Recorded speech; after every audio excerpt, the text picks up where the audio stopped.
Hi, welcome to the video for how to play Laboratory Mayhem. My name's Greg. And I'm Andrew. And we're two of the partners that actually designed the game. So we're here to do a mock game for you, show you how it's done. In Laboratory Mayhem, you're an alchemist with your alchemy shop, and you don't take too kindly to competition. That means blowing up some other people's laboratories. In gameplay terms, this means reducing your opponent's deck, their laboratory, to 0 cards, then destroying any rooms they've made. Let's get to it. Laboratory Mayhem is typically played with 2 players. Each player will need a deck of 44 cards. Before you begin the game, you're going to want to find a starter familiar in your deck. It'll have a black box in the middle to make it really easily identifiable. Find one, plop it into play, then shuffle up your deck and draw 7 cards. One of the things that makes Laboratory Mayhem unique is that every single card can be played 3 different ways. So if you've played other strategy card games, the first way might be somewhat familiar. You can pay the cost in the upper right-hand corner of your card to assemble it from your hand, putting it into play. Once per turn, you can play a card from your hand face down as a room. Rooms help you make ingredients, so the more rooms you have, the more you'll be able to play. In order to win the game, you'll also have to destroy any rooms your opponent has made, but you won't have to worry about that until after their deck is empty. The last way is to use a card as its reagent. Every card has a reagent, and it's in this little stripe at the bottom of a card. You can use cards from your hand, or much more commonly from your scrap heap, your discard pile, and put them into rooms. When a card goes into a room, that produces what's in the reagent, usually an ingredient, and the ingredient then lets you pay the cost to play cards from your hand. You'll see this in practice as we play the game. In Laboratory Mayhem, there are 4 different kinds of cards. We have servants, transmutations, spell bombs, and nexuses. Servants are little minions that you assemble to fight for you. They can go out and destroy your opponent's laboratory or help defend your own. Transmutations permanently modify a servant that you or your enemy controls, for better or worse. Spell bombs are potent one-time effects with a variety of possible outcomes. Nexuses are like places of power that you've modified, and so they'll provide some sort of ongoing effect while they're in play.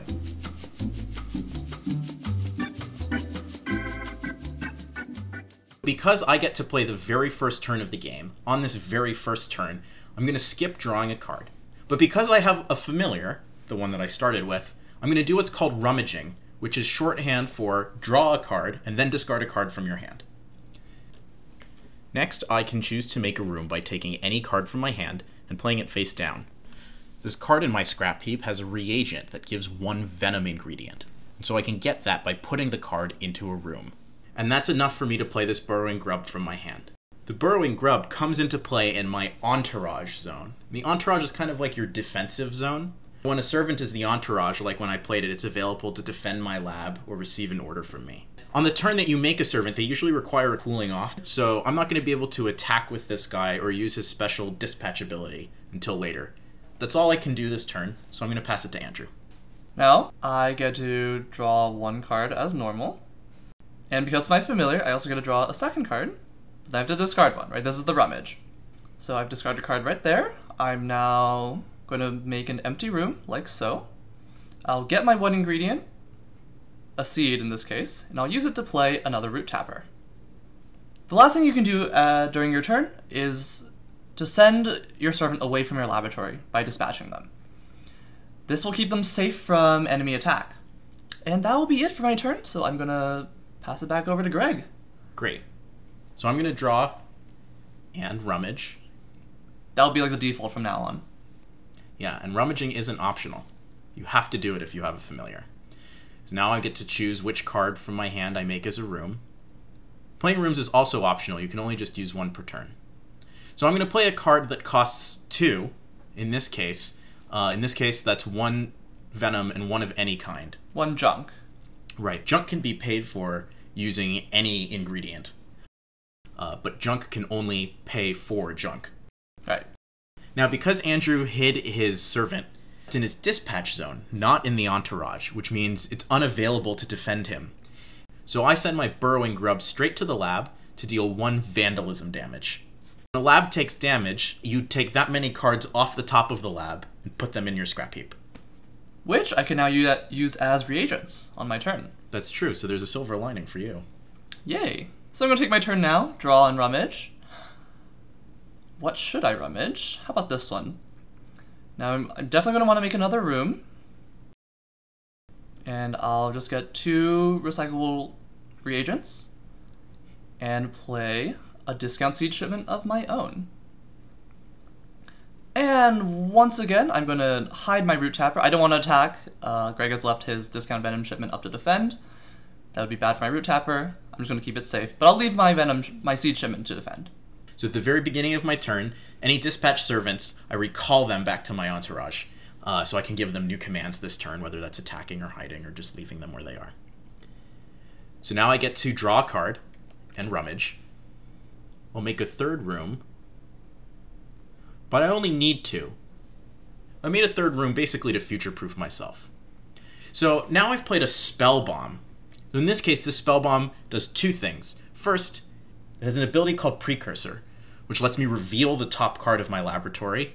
And if it shares the same discipline of alchemy, right, if it's the same color of card, then I can actually take it into my hand.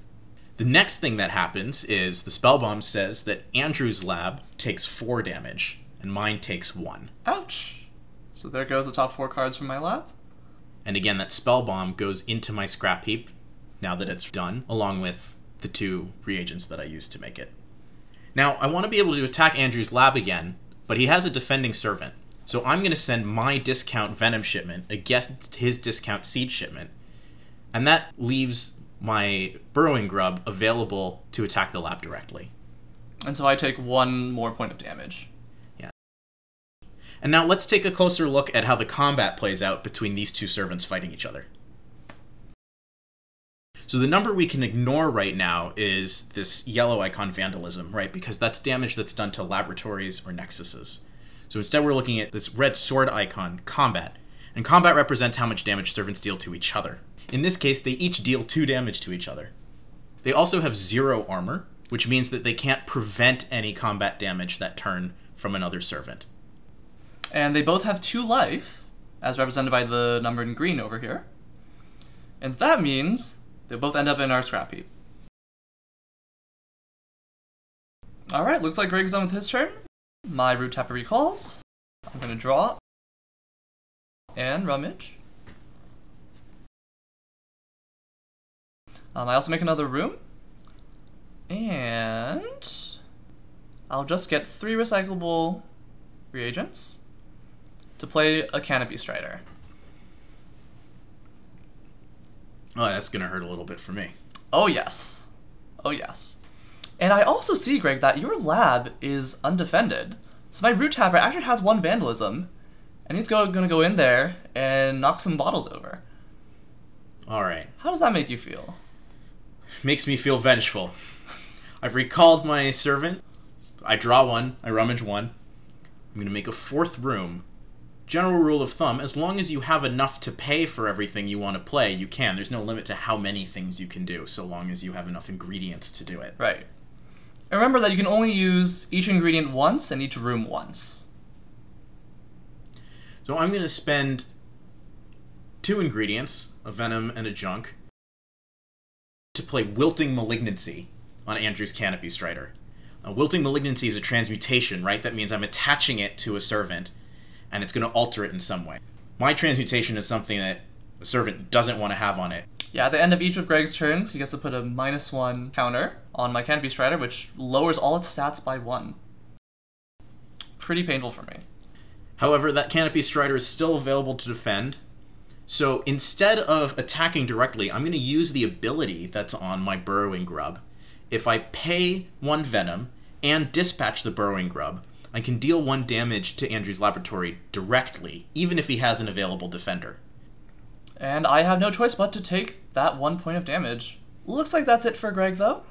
Well, don't forget that at the very end of my turn. Ah, yes.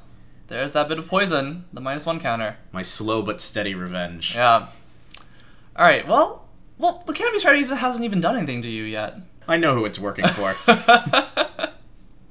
So I'll draw and rummage that away. I'm going to opt not to make a room, but instead I'm going to use this vaporized reagent here. You see this one card with a red box? That means after you use it as an ingredient, it's vaporized. It's gone from the game. It gets burned up. However, these reagents usually give you 2 ingredients. So it's giving me a little boost. That's why I don't need that 4th room. So with the first 2 ingredients I'm getting from this vaporized reagent, I'm going to play a Brookbringer. And with my remaining 2 recyclable reagents, I get to play Nourishing Hyphae, a Nexus. And what this Nexus does is it gives all my servants 2 additional health, as long as Nourishing Hyphae is in play. So that'll help keep my Canopy Strider alive a little bit longer from Greg's Wilting Malignancy. Now the neat thing about the Brookbringer is that it is a special ability where if it's my familiar, at the start of my turn it gives me 1 extra ingredient. And so, I want that little extra ingredient. I'm going to make it my familiar right now, just by switching them around with my starting Root Tapper. Any servant can be a familiar. This is something that you can do during your turn, at no cost whatsoever. And since I just moved this Root Tapper out of my familiar zone, it's like I just played it. It's been in the lab too long, it's not used to the sunlight. It can't attack or use abilities this turn either. I'll have to wait till my next turn. Now my other 2 servants, my other Root Tapper and my Canopy Strider, they are free to attack Greg's lab. So they're going to go in and do 2 points of damage. My Canopy Strider, thanks to its mobile ability, it lets it recall to my entourage after combat, so it can attack and defend the same turn, if I want it to. And I think it will, but I will hide my Root Tapper, because it's still pretty fragile. Back to you, Greg. Alright. New day for me. Recall my grub, draw a card, and rummage.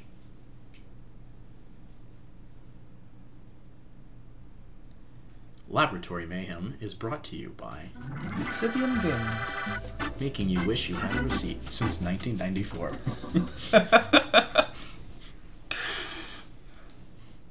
So I'm going to opt not to play a room this turn, because I want to keep the cards that I have in my hand. But I'm glad that I planned ahead and made 4 rooms, because I'm going to use all of them now in order to play a Nexus of my own, Blood Lily Marsh, which at the very beginning of my turn lets me put a -1 counter on any of Andrew's dispatch servants. That is a problem, especially since I don't have much vandalism. Yeah. So I wish I could attack Andrew's Nourishing Hyphae, which is making all of his servants stronger. But I can only attack it at the same opportunity that I could attack the laboratory. And since Andrew has the Canopy Strider to defend, I have no way of getting through. Well, another turn has passed, so my Canopy Strider is going to get a little bit weaker. And with that second -1 counter, my Canopy Strider no longer has any vandalism or combat. I will draw and rummage. I think I'm going to make another room now. And remember, I have 1 extra ingredient from my Brookbringer, so I'm going to use that, along with the 4 recyclables I'm about to get. So I have 5 total. I'm going to spend all 5 of these. I'm going to play a Lone Beast. Oh boy, that guy's big. Very big. Now again, that Blood Lily Marsh is a problem. I do not like it whatsoever. I'm going to try and damage it as much as I can right now. I will have my Canopy Strider attack the grub just to occupy it. Just to distract it, so my 2 little Root Tappers can go and vandalize the Nexus a little bit. So you might be hurting my Nexus, but I get to do 2 damage back at your Canopy Strider, and he doesn't do anything to me. Right. So, after that, I will just leave my strong Lone Beast to defend, and that's my turn. Let's skip forward a little bit towards the end of the game. So at this point, Andrew and I have been battling for a while, and our laboratories are down to just a few cards each. Alrighty, so I'll take my turn. I draw 1 card, and only 1 card, because I don't have Familiar anymore. So I'm going to make an empty room. Now Greg's getting really low on Laboratory himself, so I'm going to have my Tundra Emissary attack his 1 defending servant, then send the rest of my 3 guys that can do damage at his Laboratory. Now my 3 servants, they do a combined total of 6 damage to Greg's lab, but he only has 5 cards remaining. As long as Greg still has a laboratory, has cards in his laboratory when I make my attack, his rooms are safe. No spillover will go to his rooms. If Shipman dies, my Tundra Emissary takes 2 damage, but yeah, I'll leave my Brookbringer to defend. Go ahead. Right. So I'll recall everyone, and I have no lab left to draw cards from. So while Andrew couldn't take out rooms and the lab in the same turn, because he had to do it during his combat step, my burrowing grubs have a little trick up their sleeve. So I'm going to spend 1 toxicology to pay for just 1 of my burrowing grubs' abilities to take out the very last card in Andrew's laboratory. And I'm doing this still during my alchemy step, before the combat phase. So now when I attack, there is no lab, to go for, I can go straight for Andrew's rooms. Alright, so I'm going to gang up on Andrew's Brookbringer with my Burrowing Grubs to try and kill it. And then I'm going to send the Alzaj Defiler against a room. The Alzaj Defiler, even though it has 3 Vandalism, it can only attack 1 room. But it has some Vandalism, which means it's enough to kill one. Meanwhile, the Burrowing Grubs are beating up on the Brookbringer.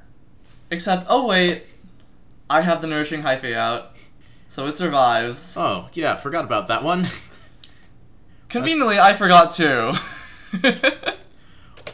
So that's a fun surprise. Well, that's definitely to your advantage, Andrew, but it's my mistake, so I'm going to have to live with it. Alrighty. Well, now that it's my turn, I believe I can go on the offensive, since your lab is totally unprotected. Again, I don't have a lab anymore, so no drawing cards at the start of a turn for me. If I were to have a familiar at this point, I wouldn't rummage either, because I couldn't draw a card. But yeah, I'll be sending each of these servants at a room. My Brookbringer has 0 Vandalism, so it won't be able to destroy a room, because it can't actually deal any damage. But my other 4 servants will each take out 1 room. So 1, 2, 3, and 4. Having less rooms can be tough, because it also means that I have fewer cards that I can play as reagents. That's right. Thankfully, I do have a Vaporize reagent card in my scrap heap that'll give me 2 Venom, and if I play that with another Venom recyclable, I can pay for my Burrowing Grub's ability, and that way they don't have to try and fight past the Canopy Strider. This ability that says they harm the lab, when Andrew has no actual deck left, can still hurt a room. As you saw, each of those grubs took out 1 room each. I'll throw my basically useless Brookbringer just to distract your Defiler. I'll send 2 guys at your rooms, take them out, and I win! Good game, sir! Good game, Andrew. Well, there you have it. That's how we play Lab Mayhem. You now know everything we know. Except for, things like ability reagents and traps. So there's a lot more to learn if you like what you saw so far. Seriously, why are you still here? Go and play. Bye. Bye.